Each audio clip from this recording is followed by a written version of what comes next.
గురుగారు వాతాపి గణపతిం భజే అని గణపతిని కీర్తిస్తారు కదా. ఇంతకీ వాతాపి గణపతి అంటే ఎవరు? వాతాపి గణపతిం భజే అనేటువంటిది చాలా లోకంలో ప్రసిద్ధమైనటువంటి ముత్తుస్వామి దీక్షితారు వారి యొక్క కీర్తన. పురాణ వారణం, అందులోనే ఆ వాతాపి గణపతిం భజేలో పురాణ వారణం అంటే పురాతన కాలమైనటువంటి ఏనుగు లాంటి వాడు అని చెప్పి ఆ వినాయకుడిని ఆయన మహానుభావుడు సంబోధిస్తాడు ముత్తుస్వామి దీక్షితారు వారు. సరే, ఇంతకీ వాతాపి గణపతి అంటే ఏంటి? నిజానికి వాతాపి అనేటువంటిది ఈయన తమిళనాడు ప్రాంతానికి చెందినటువంటి వాడు ముత్తుస్వామి దీక్షితారు. వాతాపి అనేటువంటిది కర్ణాటక ప్రాంతానికి సంబంధించినటువంటి ప్రాంతం. ఈయన ఉండేది తిరువారూర్, అదేమో వాతాపి అనేది కర్ణాటక.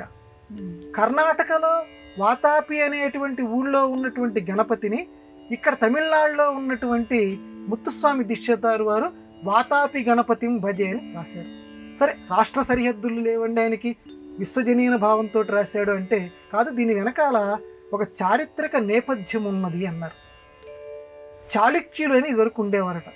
మన ఈ ప్రజాస్వామ్య పాలన రాక మునుపు చాళుక్యులు, రాష్ట్రకూటులు, పల్లవులు ఇలాంటి రాజులు ఈ చిన్న చిన్న రాజ్యాలని పరిపాలించేవాళ్ళు. ఈ చాళుక్యులు ఆ కర్ణాటకలో వాతాపి అనేటువంటి ఊళ్ళో ఉన్నటువంటి గణపతిని ఈ తిరువాయూరికి పట్టుకొని వచ్చారట. అక్కడ ఉండేటువంటి వాతాపి గణపతిని తీసుకొచ్చి ఇక్కడ తిరువాయూరులో ప్రతిష్ఠించారట ఈ గుళ్ళో.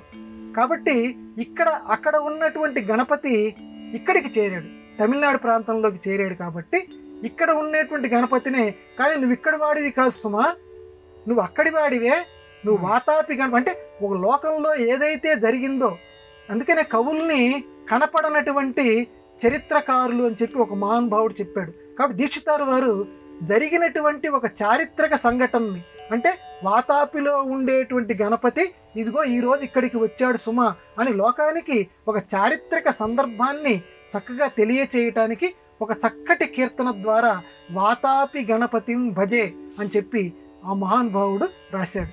వాతాపి గణపతి, వాతాపి అనటంతో మనకి ఇంకొకటి కూడా గుర్తుకొస్తుంది.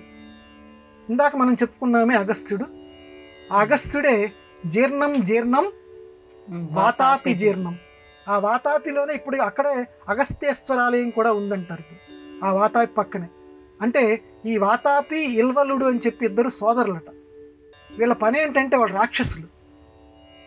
మధ్యాహ్నం పూట వాడికి ఆకలేసినప్పుడు ఆ దారిన పోయేటువంటి ఈ ఋషులు బ్రాహ్మణులు ఎవరైతే ఉన్నారో, అయ్యయ్యా మధ్యాహ్న సమయం అయింది, మేము భోజనం చేస్తున్నాం, మాతో పాటు అతిథి ఎవరన్నా రావాలి, వచ్చి కూర్చొని భోజనం చేయండి అని పిలిచేవారట.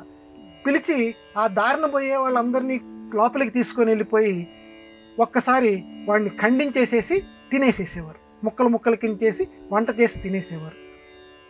ఓహోహో, ఇలా ఉందా వీళ్ళ పని అని చెప్పి అగస్త్యుడికి చెప్పారట ఈ విషయం. నేను వాళ్ళ సంగతి కనిపెట్టేసేస్తానని చెప్పి ఆ అగస్త్యుడే ఒకరోజు బ్రాహ్మణ వేషంలో ఆ దారి వెంబడిపోతూ వీళ్ళు పిలిస్తే గౌరవంగా వాళ్ళ దగ్గరికి వెళ్ళాడు. పొట్టలో గనక చేసేసుకుంటే ఆ సోదరుడు అప్పుడు జీర్ణం జీర్ణం వాతాపి జీర్ణం, లోపల ఉన్నటువంటి వాతాపి జీర్ణంగా జీర్ణంగా జీర్ణంగా అని చెప్పి సోదరుడిని అని అన్నట్టు అప్పుడు వాతాపి జీర్ణమైపోయాడు అంటారు. కాబట్టి అగస్త్యుడు చెప్పినటువంటి ఆ మాటకి గుర్తు కింద ఈ రోజుకి కూడా అగస్త్యేశ్వరాలయం అక్కడ ఉంది అని చెప్తారు. మొత్తానికి ఈ అగస్త్యుడికి సంబంధించినటువంటి ఈ వాతాపి అనే పదానికి లోకంలో చాలా చక్కగా ప్రచారం కలిగించినటువంటి దీక్షితారు వారికి, ఆ వినాయకుడికి మనందరం కూడా వందనం సమర్పిద్దాం.